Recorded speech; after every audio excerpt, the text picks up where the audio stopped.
Before we get into it, I want to introduce you to VaguelyRowlet. He's a fellow FNAF theorist who I found through his somewhat recent theory on Nightmare On. Thank you for having me. We actually made a sister video on my channel talking about Fall Fest, which you should go watch after this one. It goes more in depth about some of the assumptions we make about Fall Fest in this video, so it's definitely worth the watch. I'll put the link in the description and in this iCard. If you came here from that video, he definitely overstated how much of the scripts I wrote. He put a lot of work into his script. I mostly just helped with the phrasing.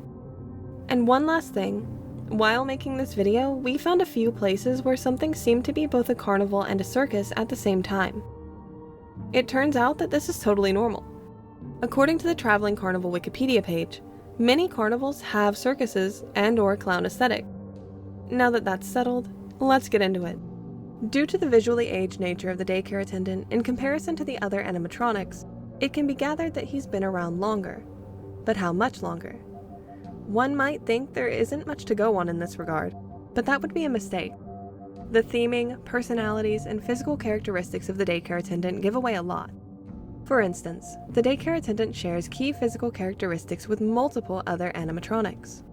He has the same articulating teeth as the Mimic, and his overall build and fluid motions are reminiscent of the security puppet. This can help us date the creation of this animatronic. Both of these animatronics came into existence well before the Pizzaplex. We can come to the conclusion that the Mimic was built in the late 70s based on the story The Mimic. In The Mimic, Edwin, the engineer who created it, is stated to have started his company in the early 70s, which was, supposedly, 5 years prior to the events of the story. While it still hasn't been confirmed whether or not the Tales from the Pizzaplex books are in the game's continuity, I see no reason to doubt the state of creation. The Mimic is clearly very old, and we find him, along with some carnival-esque costumes, in an old, collapsed building that might even be connected to the sister location bunker. The puppet's age is easier to prove, with it needing to be completed by the time Charlie dies, and being present in promotional material for Fall Fest. The security puppet absolutely must be completed no later than 1983. Not only does Charlie need to die by the end of the year for any timeline of events to properly work out, but Fall Fest burns down by the end of this year. Remember, we go more in depth on the Fall Fest evidence in the sister video over on Vaguely's channel. Speaking of Fall Fest, the poster for the 1970s Fall Fest feels very bright and autumny, even having a sun motif as the background, while the decor we see for the 1983 Fall Fest in the Curse of Dreadbear DLC gives much more Halloween-esque vibes. These clues, combined with the nature of many autumn festivals and celebrations, hint that during the day it was more of a generic autumn celebration, while at night it became more Halloween-specific. This pairs very well with the dual personality of the daycare attendant. If he was originally constructed for use at Fall Fest, it would make perfect sense for his nighttime personality to be so much creepier than his daytime personality.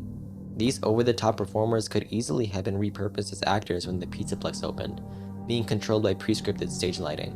Moon's creepiness and threatening persona wouldn't have worked out as well when he was moved to the daycare, however, requiring a rewrite of the eternal programming of the bot.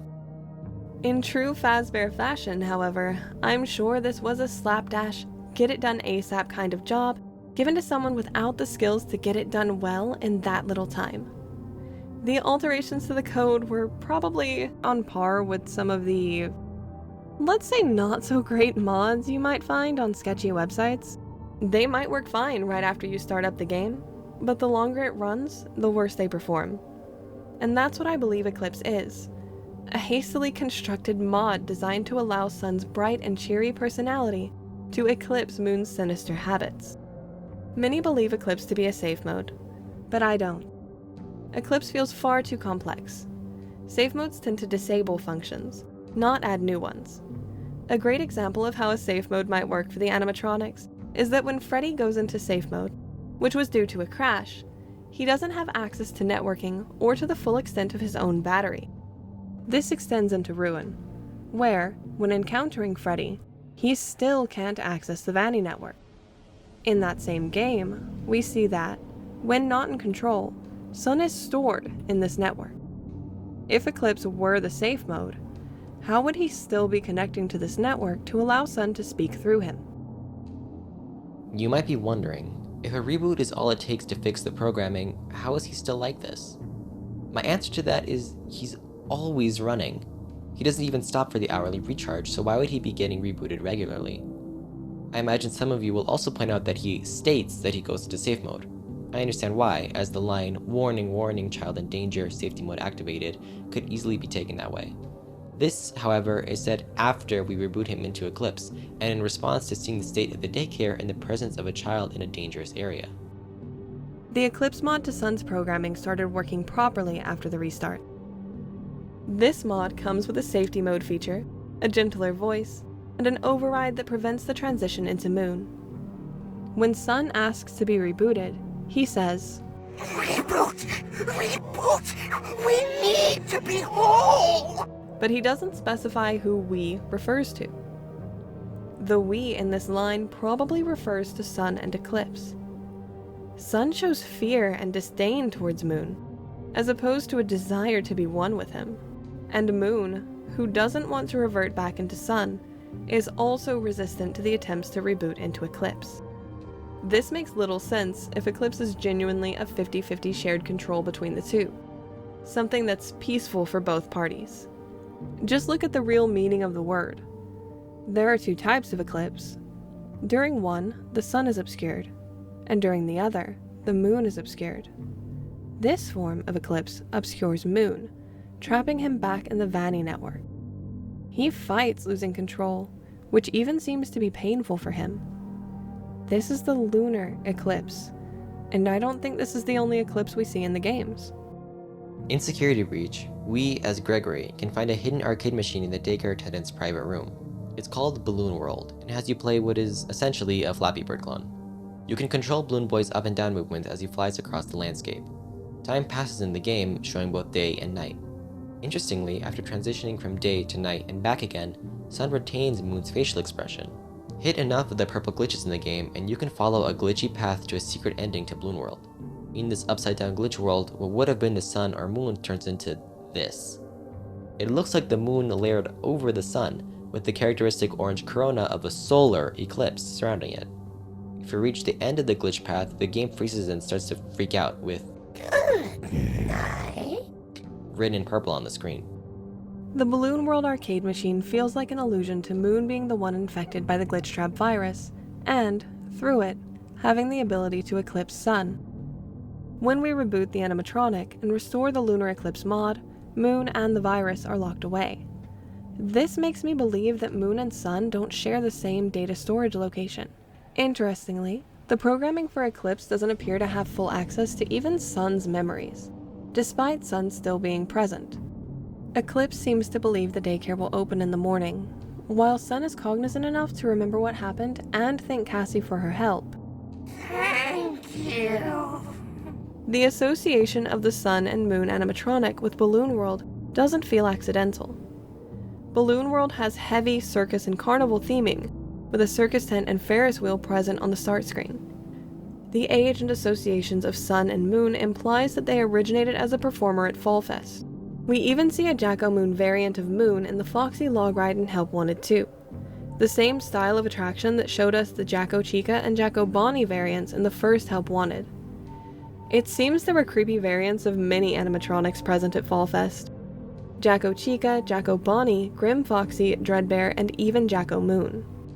If the Sun and Moon animatronic was present during Fall Fest, which ran from at least 1970 to 1983, which we discussed further in our Fall Fest video, could it have been made by the same person who created the mimic? Perhaps he was modeled after the puppet, or vice versa. The similarities between the daycare attendant and the security puppet aren't to be understated. They share a lot of characteristics, and these go beyond the physical. The puppet was even present in Fall Fest, as you'll see when watching the Fall Fest vid. Similarly to Sun and Moon's position as daycare attendant, the security puppet was also employed to look after children. Or at least one child. Charlie. The puppet being locked to the bracelet code may not mean it was only one kid, however. It may have been an extra security measure that parents could pay to access, similarly to how a parent might pay to put their child in daycare. Cassie was watched by the daycare attendant while her father worked, just like how the puppet watched Charlie all those years ago. Now the puppet also seems to have a dark side. Night Marion, who started out as a non-canon character in the FNAF 4 Halloween update, just like most of Fall Fest's spooky animatronics. The puppet is seen in Fall Fest's branding, and, while there's currently not much evidence to suggest this, it makes me wonder if Nightmare could have been a part of Fall Fest. Similarly to Moon, Nightmare behaves antagonistically towards the player, seemingly aligned with Afternoon Glitch Trap, whatever you want to call it at this point. The staff bots obeying Vanny show clear Nightmare imagery via the tear streaks and "in your dreams" quote on their chests. They also, obviously, have physical similarities. They're both quite tall and lanky. They have similarly fluid movements, which we can see in Nightmare's movements and imagine in the puppet's normal, quite smooth design as well. The FNAF 2 phone call also states that it can go anywhere in regards to the puppet, a trait we see in the Daycare attendant's ability to maneuver so easily and leave their assigned area. One might think that the puppet's tendency to attack the night guard in FNAF 2 is a point against Sun and the puppet being similar. But if by the time of Help Wanted 2, he's aggressive enough to attack the player over incorrect art, who's to say what Sun could have done to an adult he perceived as a threat to the children he was caring for? While the puppet likely wouldn't have gone so far as to attack over art, the Sun we see in Help Wanted 2 is at his breaking point. In fact, we likely see the exact moment Moon overpowers him and takes control in this game. These were the last fleeting moments of Sun's control before Cassie comes in during Ruin.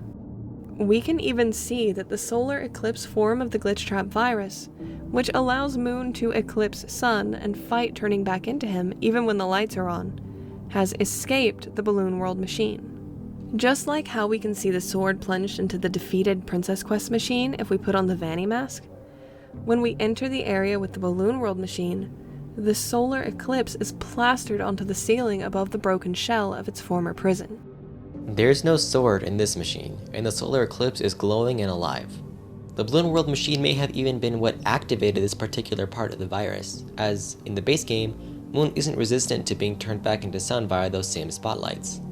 Also, if Moon is creeping into Sun's mannerisms during Help Wanted 2, as shown in Balloon World, that might explain his tendency to get a little angrier and more violent than normal. All in all, we believe that the Balloon World machine foreshadowed exactly what happened to the Daycare attendant between Security Breach and Ruin, and that the Daycare attendant was likely originally built for Fall Fest, perhaps based on the puppet's design, but built by the creator of the Mimic. Do you agree with our assessment? If not, how would you explain the similarities we've pointed out in this video? If you're curious to get more evidence in regards to the claims we've made about Fall Fest, or if you just want to see more about Fall Fest in general, go ahead and click the link in the description and check out VaguelyRowlet's Fall Fest video. As always, thank you to my channel members, Ballsfrog and Embrisk. I'll see you guys in the next one, and have a Fazerific day.